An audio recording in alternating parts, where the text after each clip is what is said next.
Welcome to this explainer. Look, if you have ever felt like you're just hitting a total brick wall trying to help a team member move forward, you're absolutely in the right place. Today, we're exploring a truly transformative framework tailored for anyone who develops people. So, whether you're a manager, a leader, a coach, or an organizational development professional, this is for you. We're diving straight into Chapter 2 of Fred Clements' incredibly practical book, 30 coaching tools and approaches that actually work. Specifically, we're going to break down a concept called the coaching spectrum. It's essentially a dynamic tool designed to help you figure out the absolute best direction to take in those tricky, everyday professional conversations. Okay, let's dive into this. Here's our quick roadmap for the explainer. We'll start with the problem with helping, then we'll get the spectrum explained. Next, we'll contrast directive versus non-directive styles, look at how to apply the spectrum successfully, cover a few common mistakes, and wrap it all up with finding the exact right approach. Alright, section 1, the problem with helping. Let's talk about what happens when conversations get stuck. So seriously, why do some coaching conversations just stay completely stuck? It's a massive workplace problem, right? Often leaders and managers just naturally default to their own comfort zones. Some leaders end up telling all the time. They constantly rescue their team because, let's be honest, it just feels way faster in the moment. But the downside? It creates total dependency. On the flip side, you have leaders who try to use a purely non-directive, hands-off coaching style. They're asking endless open questions, even when the person genuinely lacks the baseline knowledge to answer them. Ultimately, the conversation stalls out because the helper isn't recognizing what the individual actually needs in that very specific moment. And you can usually tell when you're using the wrong approach, right? The symptoms of a stuck conversation are pretty glaring. You might start noticing incredibly unclear conversations, a sudden drop in trust, or really poor ownership of tasks. Maybe you're seeing a lack of confidence, weak feedback loops, or just genuinely stuck thinking. Resolving these symptoms doesn't mean just trying your usual approach harder. It actually requires knowing exactly when to shift gears and change your strategy.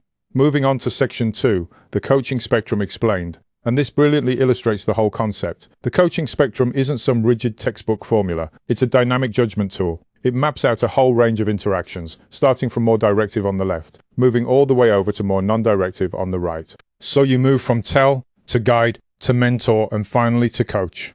Now the real skill here isn't in pretending that all these approaches are exactly the same or arguing that one is inherently superior. The magic happens when you can fluidly move along the spectrum as the person and the situation changes. Section 3, directive versus non-directive.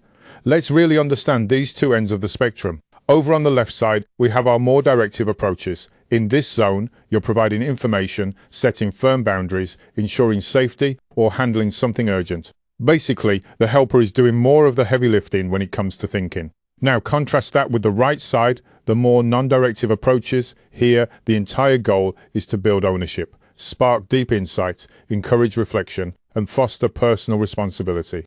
The person being supported is doing the vast majority of the thinking. It's a delicate balance. If you tell too much, you create that dependency we talked about. But if you coach too much when someone is missing fundamental facts, you're just going to create deep frustration. All right, let's break these down. Starting all the way over on the far left with tell. This is actively giving instruction, laying out clear expectations, rules or boundaries. You might literally say something like, this is the standard required, or this is a safeguarding matter and must be escalated immediately.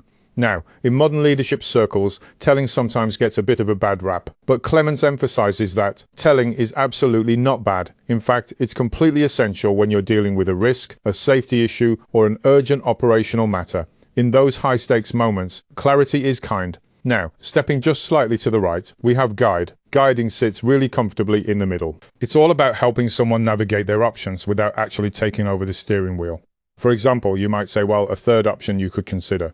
This approach is incredibly helpful because it offers solid support and widens their perspective, but, and this is key, it keeps the other person completely in choice. You aren't forcing the outcome at all, you're just illuminating the path. Turning our journey to the right, we hit mentor. Mentoring is when you share your own personal experience, your insight, or your practical wisdom.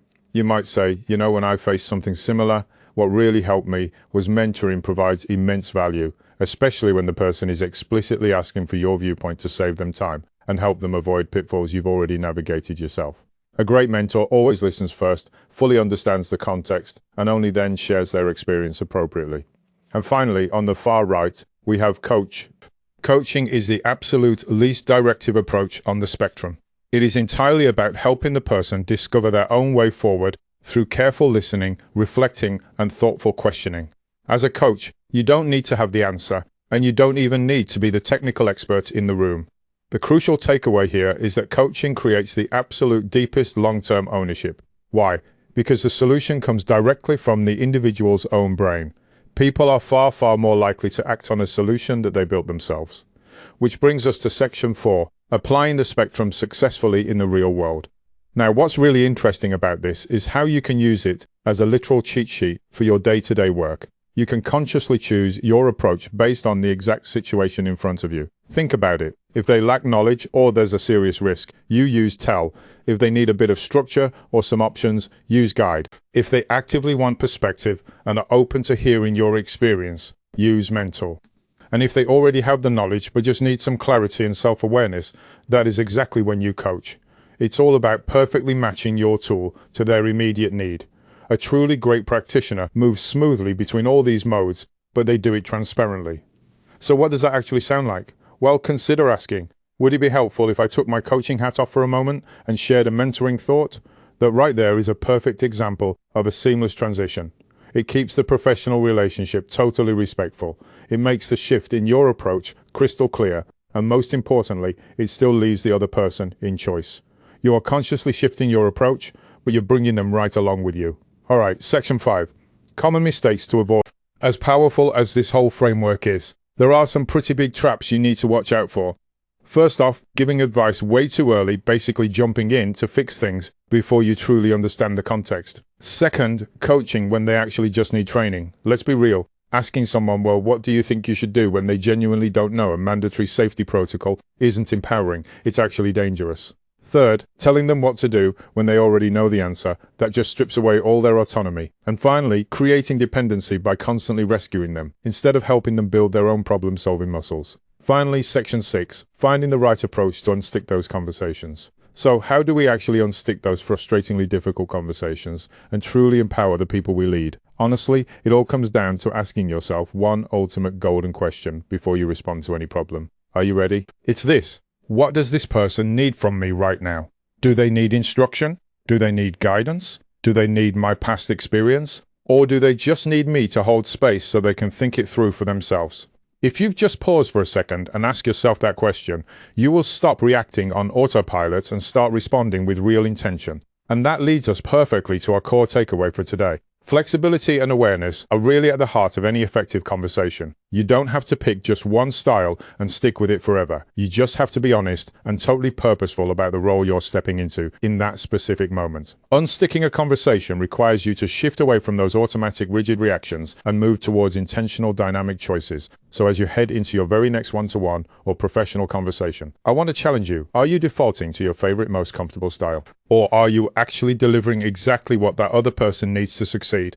It's definitely something to think about. For more information, head over to clementsconsultancy.com to buy a discounted PDF copy of the book, or head over to Amazon for the ebook or printed version.